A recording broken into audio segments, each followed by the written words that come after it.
ورسوله اللهم صل وسلم وبارك على سيدنا محمد وعلى آله وصحبه أجمعين.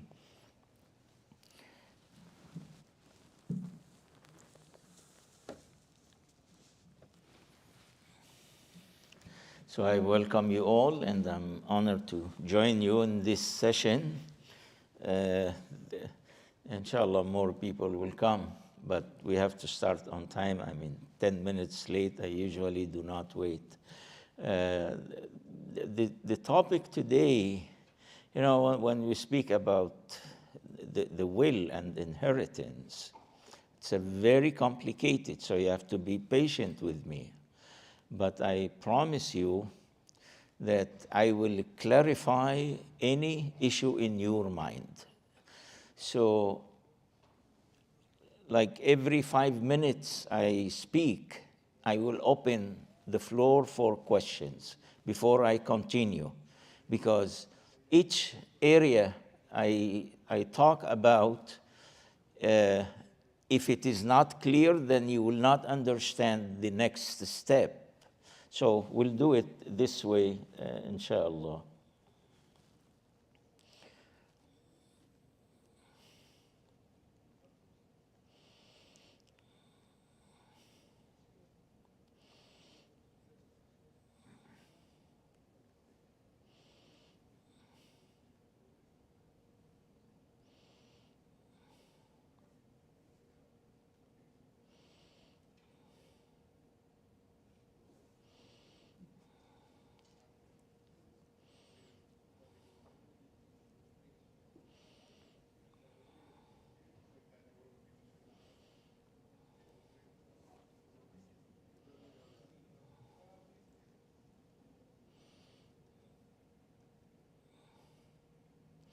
So these are the points of discussion which I will try to clarify.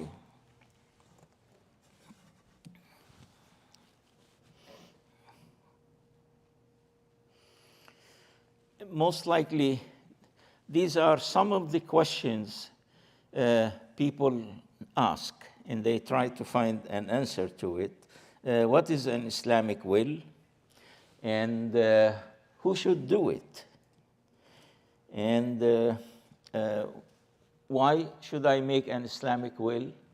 And what is the purpose of it? As a brother told me that he's a lawyer, and some Muslims, they come to him, they want will according to their law, not according to Islamic law, because many people question, why should I do it? So we'll see. Anyway, can my funeral wishes be included in my will?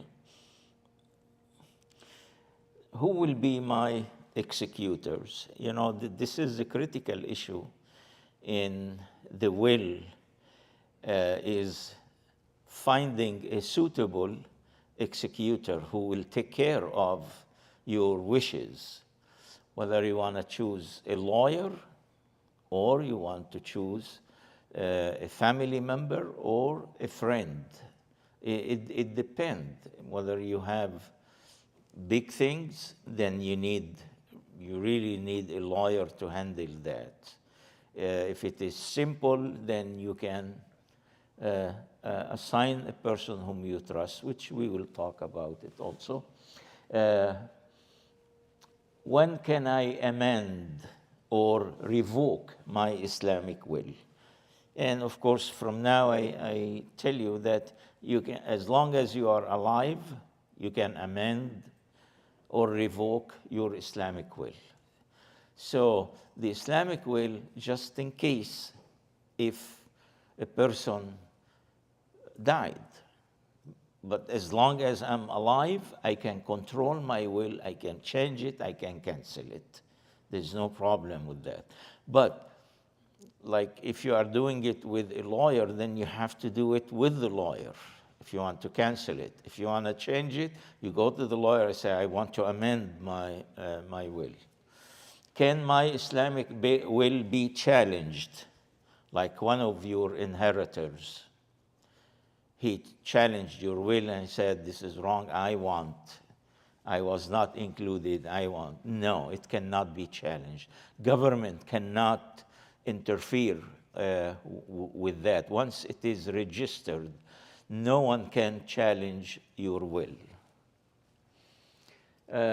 So, concept. What is the concept of the will? And before we talk about the concept of the will, we want to find out whether it is part of the Sharia of Islam or it is not. And in fact, when we go to the Quran, you find that the will is mentioned. And in Surah An-Nisa, this is chapter number 4, most likely where you find issues of inheritance. In Surah An-Nisa, in just 2 of the ayat, I believe it's 9 and 10 or 10 and 11, just in 2 of the ayat, 4 times this part is mentioned, that the inheritance is distributed when من بعد وصية يوصي بها. من بعد وصية. So the will is, it comes number 1, and the inheritance number 2. So you find here that the wasiyah is mentioned as something legitimate, the will, and it is part of the life of the Muslim, unless they choose not to do it. And we will see if they did not do it, or why they need to do it. So it is in the Quran. Now, when we go to the Sunnah, you can read this hadith. This is the man who came to Rasul sallallahu alayhi wasallam, and he said, I'm a rich person, and I have only 1 daughter who will inherit me. And then should I give in 2/3 of my money in will, in charity? That's like write a will and saying 2/3 of the money would go to charity. And Rasul sallallahu alayhi wasallam responded, he said, no. Then he says, how about half? Or 2/3, he said, no. He said, okay, half. Half to my daughter, half to, he said, no. And Rasul sallallahu alayhi wasallam, after the person said, how about the 1/3? He said, yes. Even the 1/3 is too much, but the 1/3 is okay. So this is where the will came, as every person has the right to separate or to choose 1/3 of the total money or properties, everything, wealth, the total of his wealth, 1/3 of it, they can do whatever they want to it. And Rasul sallallahu alayhi wasallam, he gave the explanation. He said, it's okay, let your inheritors be rich, better than the other way. So what we know here, that this is from the Sunnah, it's approved. The will is approved by the Sunnah and by the Quran. This is a hadith in Sahih ibn Majah that Rasul sallallahu alayhi wasallam said, "Inna Allah tasaddaqa alaykum." You know, this like Allah gave you an opportunity. When we say tasaddaqa, like gave you sadaqah, this sadaqah is an opportunity. So Allah gave you the opportunity of giving 1/3 of your wealth to whomever you want. So this is another proof that the will is important. Why will is important for American Muslims? This is where we talk about it. The will is important for American Muslims because if you don't do it, Uncle Sam will do it on your behalf. And Uncle Sam may not do it according to Islam. Thus, the will for American Muslims include the inheritance. In Muslim countries, it's different because the judge at the Islamic court is going to decide who will inherit and how much. So in Muslim countries, what they do first, they do hasr irth. There is a department in the court, they do hasr irth, and hasr irth means they calculate in details everything of the wealth of the person, and then decide, according to the Sharia, who will inherit. And then each inheritor will take their share. It is known in the Sharia. So the will is important for Muslims who live in Muslim countries, only the will. Here in America, it is the will and the inheritance. You have to decide to whom you want to give your wealth. Now, let's go to medical situation. You know, in America, if someone went to your doctor, healthcare provider, and said, I need information about this person, the health provider will say, are you authorized? If you're not authorized, he will not give. Now, how about the wife or the husband? Some doctors do it, some doctors refuse. I say, so the health provider will say, hey, your husband, I was treating your husband. When I asked him, do you want to assign someone whom I can discuss your health situation? And he never mentioned my wife. So I look at my file, I don't see anyone. So they will refuse. And the husband is the same thing. So there is a possibility that if you get in an emergency situation, that there will be no one to decide for you. In particular, life support, the issue of life support. I understand that, okay, a husband can tell the health provider that anything happened to me, my wife will decide whatever she wants. And the wife will do the same. So there is no problem here, the issue of will. But what if it is not? You don't, the issue of emergency, and you went in a coma, and the doctor, the hospital, they want to know whether they put you on life support or not. And if it's the husband, his wife would not understand medical things. So you want to give proxy to someone who has no experience, whether the wife or the husband. So the will is important, that you put in your will that if there is something, I know this particular person who is a medical doctor. I will give him the power to decide. And what if this was not available? I put another name. Then I put my child.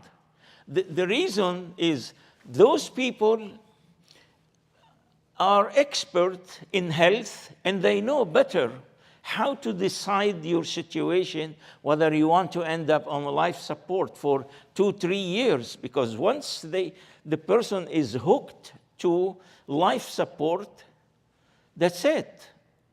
They will not remove it unless a person who is authorized to tell them, remove it. And sometimes, of course, you have to know that the medical doctors in hospital, they don't give you the chance just to say, yes, remove him, or yes, put him, unless it is a desperate situation. Like the doctors among themselves, they decided, they said, there's no hope of this person. But they cannot say no hope and that's it. So they need the approval of the family or someone who has the right to decide for that person. So if you are interested to have a solution to this situation, and if you believe that you will get into this situation, then the will is the answer. Someone who's maybe person is married to a woman who is a Christian or a Jewish, which is fine. Some marriages, they go in harmony. Some marriages not. So I was concerned that maybe the wife will cremate me. They do cremation, and this is a big problem. You have two options here. Either you go to a funeral home and you make a package, or if Islamic Center handles funerals, you go to the Islamic Center, register your name, and sign a paper that you are authorizing the Islamic Center to do burial according to Islam. This is legitimate, whether it is with a funeral home or with an Islamic Center who handles funeral home. But if there is no funeral home, then the answer is the will. You put your will and you say, I want to be buried according to Islamic law. And if you have a certain cemetery in mind, you put, I want to be buried at this Islamic cemetery, and so on. So the will here is, you see, is important. More cases. I think the brother who told me that people come to him and they want to do will not according to Islam. Do you know why? Some people complain. Why the daughter take half the share of the boy? And so they are upset. And even parents are upset of that. And they say, I don't see a difference between my daughter and my son. And I don't believe that if something happened to me, my son is going to finance or help his sister financially. I don't believe in that. Because the concept in Islam of giving the male more is that the male is responsible for the female. And that's the reason that you find that the father, like the parents, usually the father takes more than the mother, assumingly that in Islam, the father is responsible, or for the husband, that's the father, responsible for his wife. And the female takes half the share because the female has her husband. And the male needs to support his family. And the female is already supported.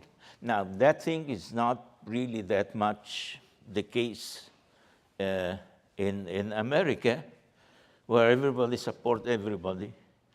I support me, that's it. I'm not going to support anyone else. Let's say that you are one of those, and then you can use your third to amend, to make the difference. I'm not going to tell you I'm going to change the law for you. Islamic law will remain as is. But Allah gave you the third, and you can do with it whatever you want. So if I believe that I have a daughter and I have a son, and I believe that they are equal, then I give from the third to the daughter. And then the daughter will take her share according to the Quran, and this will make the difference. Now, you are going to tell me that, oh, there is a hadith, لا وصية لوارث, that Rasul sallallahu alayhi wasallam said, you cannot give your will to someone who will inherit you. And you know that the Sahabi who came and said, he came to Rasul sallallahu alayhi wasallam and said to him that, I want you to be my witness. I am giving this piece of land to my son.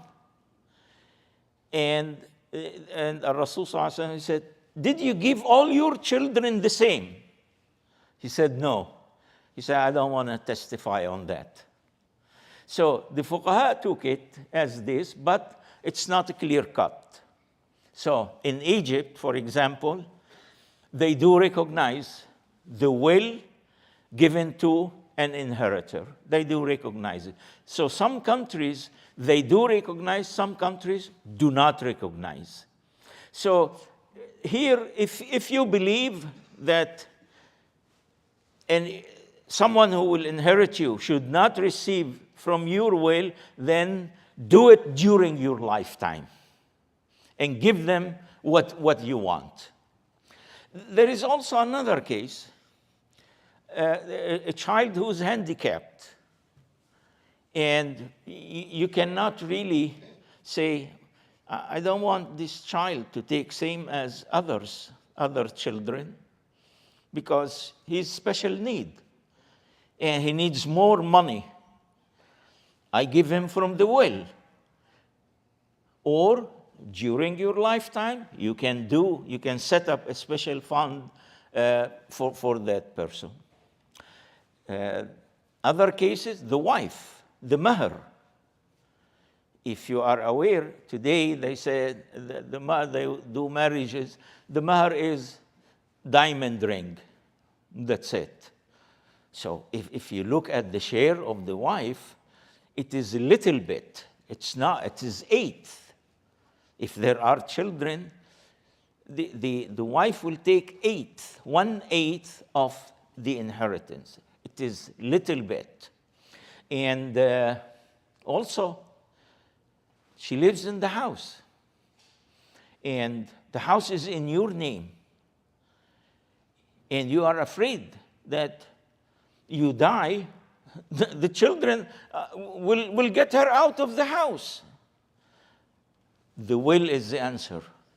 You can put as long as the wife is alive, she settled in the house. Once is dead, then the children can take and inherit the house anyway. You can put that in your will if the house is not written half-half. You know, here, most of us, they put the house in the name of the husband and the wife. But in some cases, it's only the husband's name for some reasons.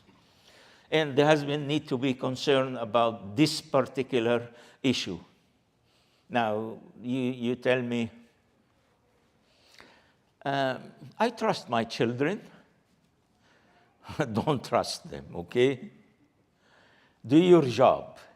Because money is shaitan. Once it comes, believe me, I know a family, one of the children, he was obsessed with gambling. All what he wants is money. He doesn't care about his mother or anyone. He just wants his share. That's it. To the point. And he will force the sale of a property just to get the money. So These things, we don't know. That's why when in Surah Nisa, we're coming to it now, the ayah that says, أَبَاؤُكُمْ وَأَبْنَاؤُكُمْ, your parents and your children, لَا تَدْرُونَ أَيُّهُمْ أَقْرَبُ لَكُمْ نَفْعًا. You don't know who is closer to you to benefit you or providing benefits. We don't know. So do your job and don't leave any space for the shaitan. And that's why the will is important for American Muslims. What about the women who have mahar is half dollar? Yeah, the mahar. Now, yeah, that's right. I said some people put the mahar is gold ring. Gold ring. What is the mahar? Some people at the time of marriage are so generous, and they tell the husband, "Oh, we don't want anything." What? And believe me, in American court with non-Muslims, you go to American courts and see how they fight for dime. And the money spent for lawyers, I'm sorry, brother, I know you want to survive, but the money they give, you do lawyer, who's the lawyer here? No, not you. You do? No? Okay. Well, he's hidden somewhere here. And they spend their money on the lawyers to get just a couple of dollars. So the mahar is important for the wife. And the fuqaha here, they said every wife needs a mahar.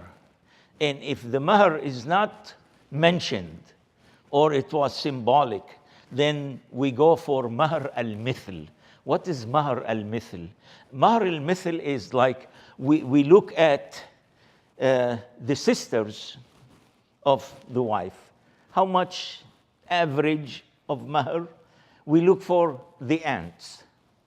What is the average? And so on. So we go around the circle of the family in order to get the average mahar, decent amount of mahar, and then you put it in the well.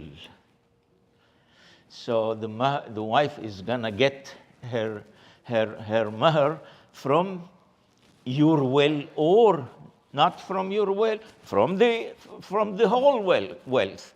Before you distribute, the wife will take her mahar. That's all. So all these things give the indication that the will is important for Muslims. Why? Because it suits your wish according to your understanding. So whether the person is a devoted Muslim or a secular Muslim, they can still, secular Muslims, Allah will take care of everyone, not me. I have nothing to do with the way you believe or you understand Islam. Secular Muslims, still you can do your will according to Islam and adjust it accordingly, according to your wish. But taqwa is important. What is taqwa? Means you're conscious, okay? To be aware that Allah is watching over you. And the one thing discouraged in Islam is to prevent an inheritor because you don't like them. Oh, I don't like this child. He used to treat me badly. So I'm not gonna give you your share. Rasul sallallahu alaihi wasallam discouraged that. And Allah subhanahu wa ta'ala says, your children, you don't know which one of benefit to you. So we are discouraged. So the will really is not to take revenge from anyone, especially the inheritors. But the will is to help you do things that you really asking yourself about it in your life. What should I do? What should I do? So The will also, I did mention that,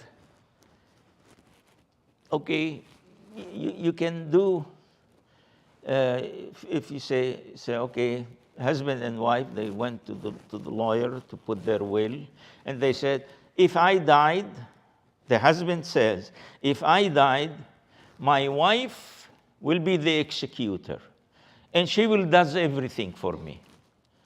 It's simple.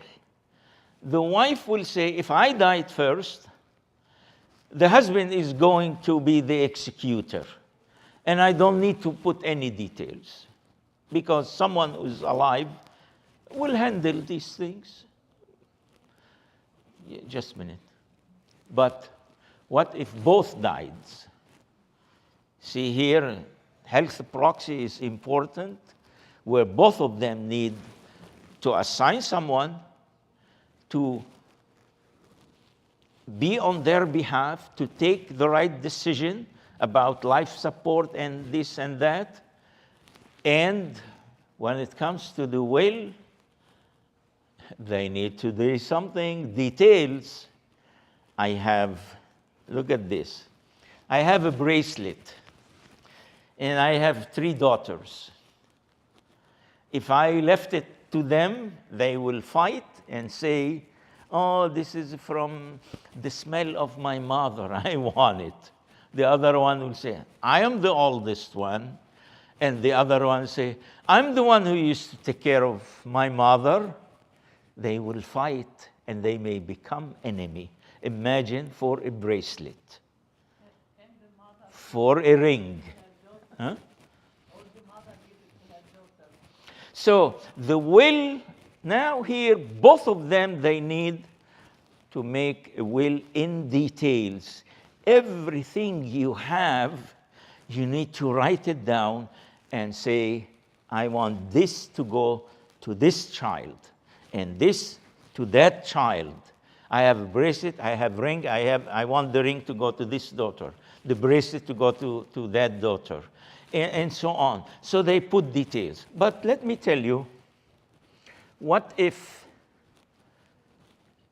the husband does not trust his wife, or the wife does not trust her husband, that he's going to do the right thing, or she is going to do the right thing?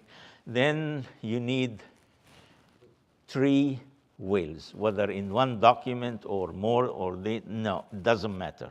Then the wife needs to say, if I died first, there are certain things that the husband is going to handle it, but these things I want them to be handled in that way. And the husband is responsible to do that. And the husband will put in his will the same thing. But still, the major one, when both are traveling or driving on the highway, accident, something happened to them, then this is where the will becomes more important, and the inheritance become more important, because if you don't do that, Uncle Sam is going to decide for you.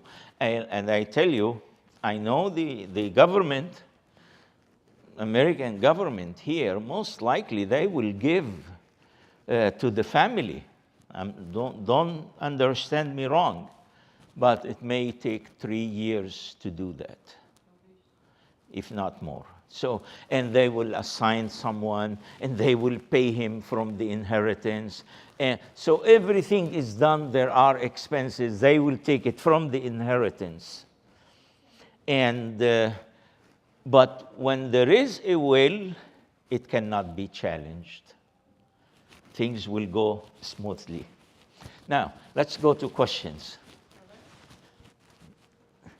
Huh? About the importance of will because of you have debt. Debt? Dying, the fear. Yeah, I'm coming to it. Yeah. It's not, it is coming. Yes. You said one of the inheritors could be executor, but I think under some states' law, if you're an inheritor, you cannot be an executor. You cannot execute. You can, husband and wife can name each other as executive, yes. Under Islamic law, And Islamic law, under US law. doesn't matter. Yeah. Well, it has to be an agreement that the wife, if the husband died first, the husband is trusting his wife that she will do the right thing. That's why I said that if there is no trust, then the husband needs to put his will separately. This is my will. The wife needs to put her will. If she's not certain that the husband is going to do according to Islam or according to what they used to talk to each other, we want this, I want this. The wife sometimes will tell the husband, if anything happened to me, I want this particular issue. Plus, you will go by the Sharia. You give the children according to the Sharia. And the husband will do the same with his wife. But if for some reasons, I'm not sure, the person is not sure whether the wife will do that or not. The wife is not sure whether the husband is not going to remarry next day and take everything, then she better put everything details. That's it. Okay. Any other question? Yes. There are, we live in America, and there are laws Yes. about inheritance. And I think sometimes the will cannot change that. I'll give you an example. I'll give you two examples. For example, a house. If it's under the name of both. If the husband died, the wife takes the house. You cannot will, according to the laws, something to your kids for that. And the other example is, like, somebody works 30 years for a company, they have 401ks, where, if you put 6%, the company gives you 6%. So a lot of people, like myself, I did that.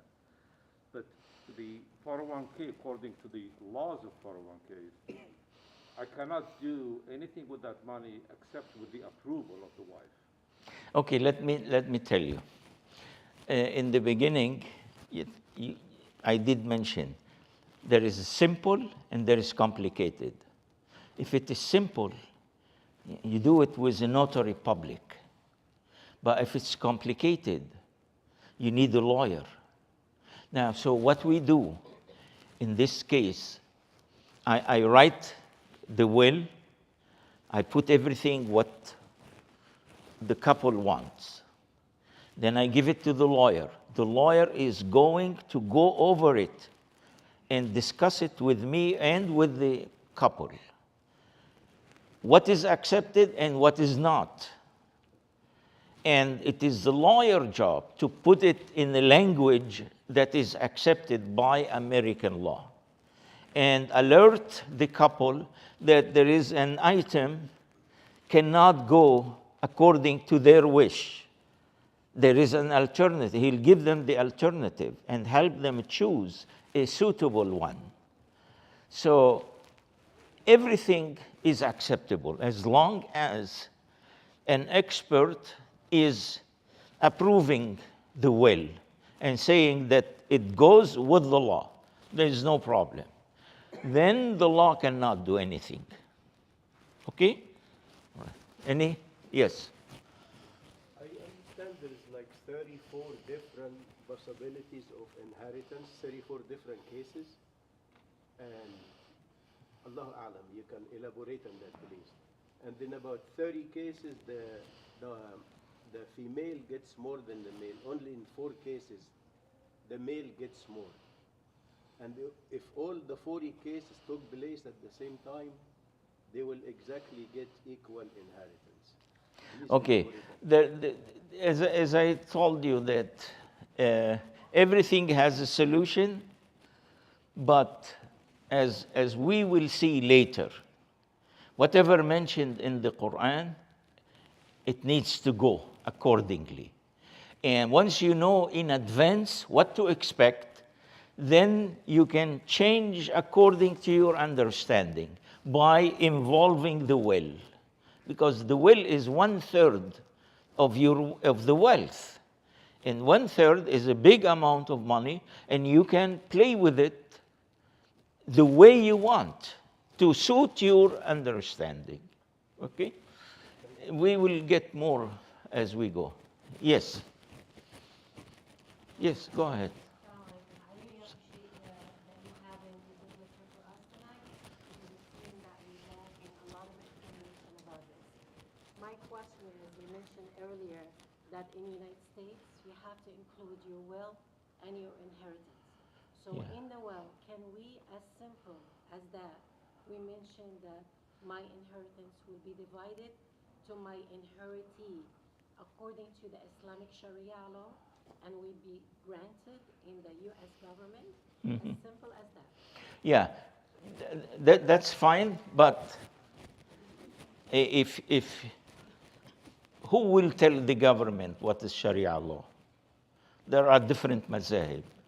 There are different imams, different qualification. So don't do that. Just stick to the principle. There are people who are expert, and you will see later that your concerns are taken care of. Some people think that, oh, if I want to do inheritance, I have to count every dime. Not necessary, no. Because we use shares. We don't use money. So if there is piece of land, you are not going to say that such and such for this person or anything, but you will say that this piece of property equal to 2,400 shares. And I want this person to take 300, this one will take 400, this one will take 600, until you get the 2,400. In this way, you're not involving money, because at the time of the sale, we don't know the price, whether it's low or up. Whatever the property is sold, then each one will take, they will take their shares, and there is no problem. If you have 401k, you don't have to say couple of thousand to this one, or no, you say 401k should equal 2,400 shares. And I want each inheritor, once you decide who are the inheritors, that's the first thing we ask. Who are the inheritors? Who will inherit you? And usually we ask the question, are there children? Yes. Is there one boy? Yes, that's it. Then the inheritance will be distributed amongst children, wife or husband, and the parents. No one will take anything else. But depend on the situation. If there are no children, then we have to decide together who are the inheritors, who will be. I have nephews. Who are your nephews? How many? Once we decide, you decide who are the inheritors, and then we will tell you, according to Islam, your decision is correct. According to Islam, your decision needs to be modified. And then we'll help you modify your decision. And then once we decide the inheritors, the rest will not be difficult. Okay? Yes? We're speaking about not denying inheritors. Thinking what? Sorry. Here you spoke about not denying any inheritors. So Yes. I'm wondering, are there exceptions if there's Always. That's why I said you watch out for the taqwa of Allah. As long as you're doing it within the taqwa, not revenge, but like you know a child who will gamble, and you are certain 100%. So within your conscience, you are doing the right thing. Okay? But don't do it as revenge, personal revenge. The child did not listen to me. Oh, the son married someone whom I did not like. The daughter married someone whom I did not like. So I decided I'm not going to give them. And in the fact that they are good, but they have their understanding of life, which may be different than your understanding. So in this way, this is where we say, do not use this area of revenge. I just have one question. What if there is only daughter, there is no son, and there is the uncles overseas? Do they get involved? I am going to talk about that. Oh, okay. Yeah. So hold on. We are still in the beginning. So don't. All right, let's see now what I have next. Use the third to amend what you believe it needs amendment. I think I covered this area. And that's the last thing we talk about, whether the will is part of the Sharia of Islam or not. In fact, this hadith here that Rasul sallallahu alayhi wasallam said, it's not proper for a Muslim who has something which is to be given as a will to stay for 2 nights without having his will written down with him. Something, okay? You borrowed money from someone, and you know you are familiar many times when at the time of burial of our loved one, someone from the family stand up by the grave and say, if you believe that you owe any amount of money, please let us know so that they will give it to you. But let's say you borrowed money and no one is aware of that. The will. You are going to say that I borrowed this amount of money and the person refused to take back his money. So I want my family, maybe he was embarrassed of me, he did me a favor.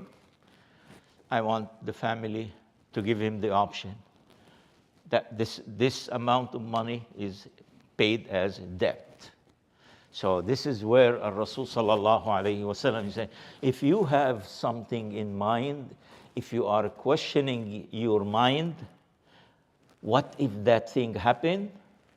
Then you have to do your will. Even if you think it's complicated, go to lawyers. Even by yourself, write something, sign it, notarize it. I know it takes time. It may not go, but at least your family would know about it. And I'm sure today we all love our parents. We love them. We would like to, do something that they wish to be done by us. So even doing that is fine. Do it until you do it the right way. Now we go at time of death. You have any questions? Someone? Yes. Oh, I did mention. Sorry. Let's go back. No, it is mentioned. Muttafaq alayh. It means Bukhari and Muslim. When you say muttafaq alayh, it means agreed upon al-Bukhari and al-Imam Muslim. Al-Imam al-Bukhari, al-Imam Muslim, rahimahumullah. This hadith was mentioned in their Sahih. This is the critical time, a time of death. Of course, the person died. It means it is the family who needs to handle the details. What should they do? Number 1, funeral expenses. Sometimes children will say, I'll pay.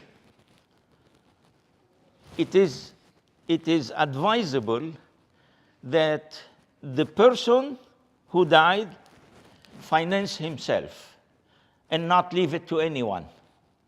It's like the Hajj. Nobody can give you money to do your Hajj. It has to be your money. So the first thing you put in the will, that I want my funeral expenses to be paid from my wealth. I don't want any of my family, any member, to pay for me, to finance the funeral expenses. It's preferable, but if you say, well, let my family, let my children do it, payment of debts comes number 2. And Rasul sallallahu alayhi wasallam said the debt is going to come on the day of judgment and will testify against the person who died. And remember the hadith, يغفر للشهيد كل شيء. Allah will forgive the shaheed, the martyr, everything. But he says, إلا الدين, except debt. The person is marhoon, he says, collateral. The debt is like collateral and need to be fulfilled. Even if he did not, if the person has no money, then the family responsible to pay. The mahr of the wife, you may not read it, but it is important that the mahr of the wife need to be given, and it has to be an adequate amount. Like I tell you, some people, they put maybe, like when a person get married, he put 20,000 at that time. 20,000, you can buy a house with them. After 60 years, 20,000 is nothing. So you calculate, we use the measurement, the gold price. 60 years ago, how much the ounce of gold used to cost? And the $20,000 equal how many ounces of gold 60 years ago? And then we calculated to adjust the mahr accordingly, because the wife has the right to survive after. So the mahr of the wife, yes.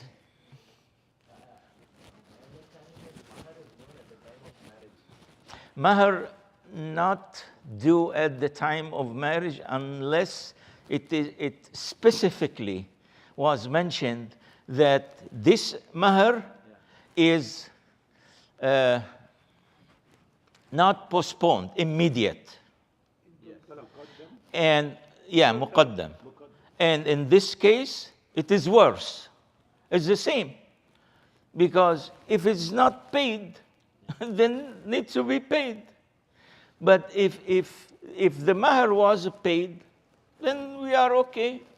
But most of marriages today, they put the mahr as two kinds, immediate and postponed. The postponed mahr is the one that is due at the time of death or divorce.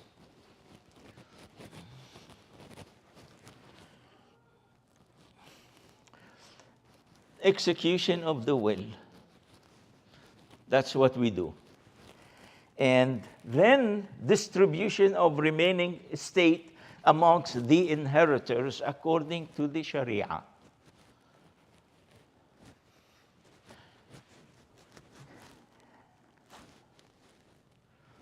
This is the ayah of inheritance. It is in Surah An-Nisa, chapter number 4. It's the ayah number 11. So I'll let you read the English of it. Now, what we have here is called Ashab al-Fara'id. What is Ashab al-Fara'id? The people who already have an assigned share in the Quran. Those are called Ashab al-Fara'id. And they come number one. There are inheritors who are not. They come number two. So, like, see here, direct regard to your children, to the male, a portion equal to that of two females, okay? If only daughters, two or more, their share is 2/3. They take the 2/3, but we don't know what that 2/3, okay, of the inheritance. If only one, her share is half. You see half? That's Ashab al-Fara'id. This is a person who has already an assigned share. So when we distribute the inheritance, if it is only one girl, she's gonna take half.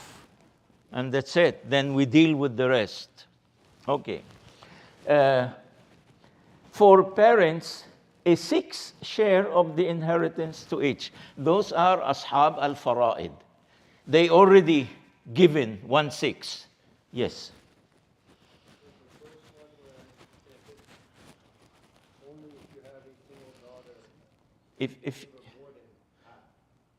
If you have, yeah, 2 and more. No, you only have one child. 1/2. That's it. You give more. You say 100% to your daughter. No. She said she will take her share, 100%. I mean, she's saying half. So, half means half. She's gonna take the half, 100% of the half. Nothing is missing of it.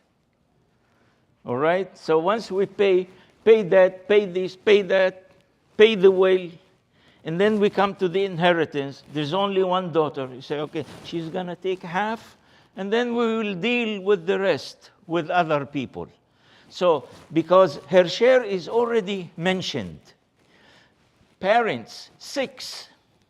1/6 is already, they have their share, is mentioned. So those are Ashab al-Fara'id. So, all right. Her share for parents, a 6th share of if the deceased left children. If no children and parents are the only heirs, the mother has 1/3. That's Ashab al-Fara'id. She's already assigned 1/3. That's it. She has to take it. And it meant here, like no children, the mother will take the 1/3. It means the father is going to take the rest. Okay? If the deceased left brothers or sisters, the mother has a 6. You see here the 3rd. Okay? There are parents, but there are brothers and sisters. The brothers and sisters are going to share the mother 1/3, and the 2/3 will go to the father untouched. Okay? So, because it is mentioned here, she has the 6. And the distribution in all cases, after the payment of legacies and debt. That's the wasiyah. Okay? You know not whether your parents or your children are nearest to you in benefit. We don't know. These are settled portions ordained by Allah, and Allah is all-knowing, all-wise. Now, you see here, if, let's say, I think next one. Let's not rush. That's the distribution now of inheritance. I'm going to assume some examples here. Parents. Now, remember what I said. This is my wealth. It is $50,000. I do not call it 50,000 because it will complicate the distribution. I will call it 2,400 shares. And If parents will take each one the 6, then it is 400 shares each. Total 800 shares. So this 2,400 shares, 800 of it, when I sell it, if it is cash, then I know that I will do calculation how much each share worth. If this share is, let's say, $2,400. So I'm going to say the share equal $1. I have parents, I'm going to give them $800. And then I'm going to look for the rest, because parents, those are ashab al-fara'id. You have to give them. They are mentioned as is. Move now, next, wife. Wife has two situations: if there are children and if there are no children. If there are children, she will take 1/8, 300 shares. And if there are no children, she will take 600 shares. We're getting into the complicated and it's a little bit tough, so be patient with me. One daughter, and I said one daughter is ashab al-fara'id. She already is assigned, so I'm going to give her 1,200 shares. So if I have bank account and I have IRA, I have a house, I have this. So this is 2,400 shares. This is the house, 2,400 shares. This is the IRA, 2,400 shares. Once I decide how much I have to give, then the rest is easy. 2,400 shares, and I know that this property, I have parents together, they will take 800 shares. If I sell the property to 24,000, then they will take 8,000. Piece of cake, easy. IRA, I will decide how much the value. IRA, 24,000. Okay, 8,000 for them. And the rest will look at other inheritors. I have bank account, how much? Then I'll find how much the share equal. I have $24,000 in the bank.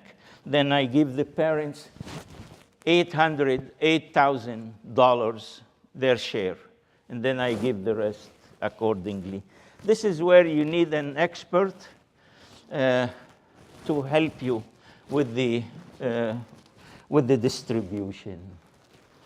2 plus daughters, 1,600 shares, distributed equally.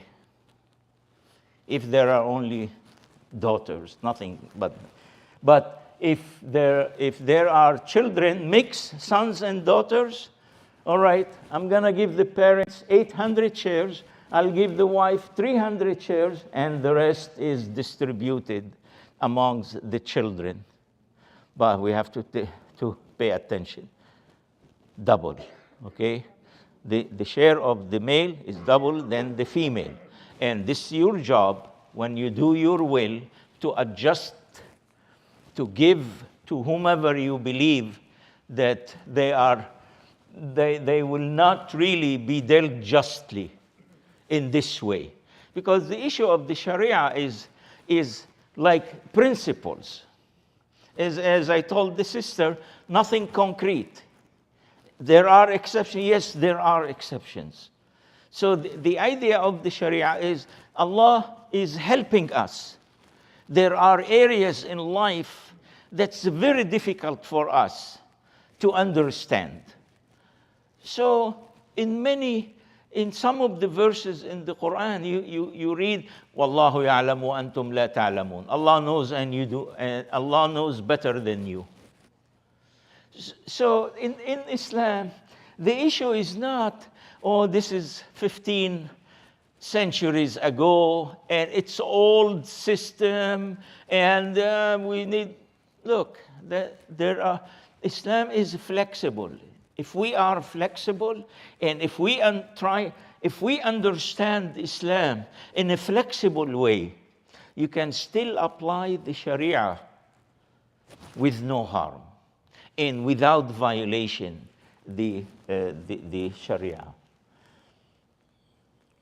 Okay, now I get to the question of the sister.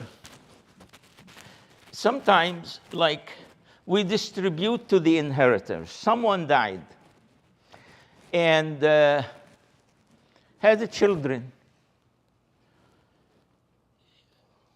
And one of the children died during his life. And died during his life, but he was married, he had children. You notice here that the children, they have no share of the distribution. So depend on the Muslim countries. And this is where the will play a role here, where if you believe that, you know, one of the children died and he has 3-4 children left and they still young and need to survive, and their mother is taking good care of them, and you believe that they should inherit, give them the inheritance during your lifetime, and say that I want the children, either give them from the third, from the will, or from the inheritance, because some Muslim countries, they do recognize that. And they say if some person died and the children will inherit, and if one of the children died before the father, they give the children their share. And they distribute the share of the brother or the father their father who died. They give him a regular share, and then the share is distributed amongst the children, and including the wife, accordingly. Some countries, they do recognize the will, writing a will to an inheritor, and they allow the children, if a child died, they allow his children to inherit him. Now, you mentioned uncle. What do you mean uncle? Those are the brother of the husband. And so this is here, the end of Surah An-Nisa is mentioned, Al-Kalala. يسألونك عن الكلالة. They ask you, O Muhammad, about the kalala. The kalala, if a person died and had no children, then the brothers and sisters can inherit him. The wife will take her share, parents will take their share if they are still alive, and the rest will go to the brothers and sisters and will be distributed amongst them accordingly.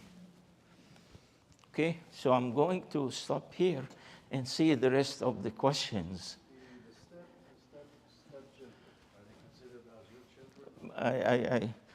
Stepchild? Yeah. The fuqaha are very strict on that. And I think this is one of the reasons the will is important. What if you have an adopted child? Adopted child cannot inherit, but give them the will. What about if you marry a sister that have child? What? Look, anything beyond that, okay, without explaining to me, because I might not understand. Anything beyond that, the will is supposed to take care of these things. Okay, anything. Are they considered as your children or your stepchildren? Look, they are adopted children, not children. He means when you marry a woman that already has children. Oh, okay, so you raise the child by yourself. It doesn't matter. That's why I told you I don't want to, I don't want to understand. It doesn't matter. Okay, you married a woman that she has a child. Okay, you raised the child. It's not your child. It's not going to inherit. So you take care of the child from the will. The biological kids that inherit. Look, there is no inheritance unless you do it during your lifetime. During your lifetime, you have the right to do what you want. But within the limit of the 1/3. You use your 1/3 and you give someone whom you believe that you want to give. And those people are not going to benefit from the inheritance. There is no way of anything but biological child will inherit. Don't go beyond that, because you're not going to benefit. You're not going to find the solution. But I tell you, the solution has two parts. Either during your lifetime, you specify them with what you want, or use the 1/3 in your will to give them what you believe they should take. But beware of giving them more than the inheritors. So what we say, that I have the 1/3, okay? And I want to give the child part of the 1/3, but if that child will end up taking more than the biological child, then you be careful. So you either give equal or less, but not more. Because the idea of the will is not really to harm the inheritors. And as you see in the hadith I mentioned in the beginning, that the man who came to our Rasul sallallahu alayhi wasallam and said to him, should I give this in charity? He said, no, don't give. It's better for your inheritors to have more money than anything else. Okay, yes. Somebody is married and he has a son, and one son is very young and others are old. And for 1/3, you can give the one son in somebody's lifetime some funds, but when the father dies, that child cannot get this inheritance from there? He will. He will. Yeah. But let me tell you, you financed the oldest child, you pay their tuition, and this little child still needs to go to college. And you need to treat them fairly. So you use the 1/3 to give him more. So he will take more, so they can get the finance, and then they will take their share, regular share. Okay? So the taqwa, the conscience, is very important. And it's very important to explain that to your children, because your children will be upset with you. Once you give someone more, then they'll say, why you are doing, why you are. So you have to explain to them, look, I spent 20,000 for your education. I want to make sure that I give your son, your brother, 20,000 to help him with his education. That's the scholarship. Or set a scholarship account during your lifetime and put this amount. And you are set. Yes? This is a general question. Are there differences between what madhab you're following? And I'm asking this question. These are no question about them, because in the Quran, where the mazhab, this is where I told you, in some countries, they recognize the will for the inheritors. Some Muslim countries do not. But here we are in America, it's your law. I'm asking this question because my brother died 3 months before my mother. Yeah. And in Algeria, we followed the Maliki school. And his kids didn't get nothing from my mother. Your brother? My brother died 3 months before my mother. And when they divided my mother's estate, they didn't give anything to the kids. Why? Oh, I tell you why. This is wakil, wali. Because they are children, underage. No, Underage. Some of them are underage, some of them are, you know. No, above 18, they have to take. There's something wrong. There is no mazhab So that can prevent. If the child of my brother is, let's say, 21, he has a right, she or he has a right to inherit my mother. Your brother? My brother died 3 months before my mother. Yeah, the mother will inherit her son. No. Huh? It's the other way around. My brother died 3 months before my mother. So when we divided the estate of my mother, my brother kids didn't get nothing. That's what I told you, because that's the deceased son. Yes. Some countries do not recognize. Is it That's why I everywhere said mazahib? in Egypt, yes, that's the mazahib. Now, the background of that is al-wasiyya al-umariyya. Umar radiallahu ta'ala anhu, during his time, he went his own way and he gave the children of the child who died, he gave them money. Even Sayyidina Umar, he gave the grandchild, the grandfather. How come it's not a law then? It is in law, but some countries do not recognize it. Oh, I see. Yeah, it's a matter of recognition. I want to go now. I want just make sure that sisters are okay. No question. You are fine, so I can stay on this side. Nobody. I don't want anyone to accuse me. I am siding the men only. Go ahead, and then you go after. Is there such legal term, adopted child in Islam? تبني كفيل. There is no adoption. There is كفالة. أنا وكافل اليتيم كهاتين في الجنة. Me and the one who sponsor an orphan, he will be with me in the Jannah, next to me. So there is the wakil, but there is no. That's why in the Quran, Zayd was considered as the adopted child of Rasul sallallahu alaihi wasallam. And then his father came, said, "This is my son," and he used to be called Zayd ibn Muhammad, son of Muhammad. And then he said, Allah subhanahu wa ta'ala said, "Ruhum li abaihim." So then he became Zayd of Ibn Abdullah. Okay, so the issue of adoption, the system of adoption, and this is my child by adoption, was cancelled. But the system remained, it's just different name.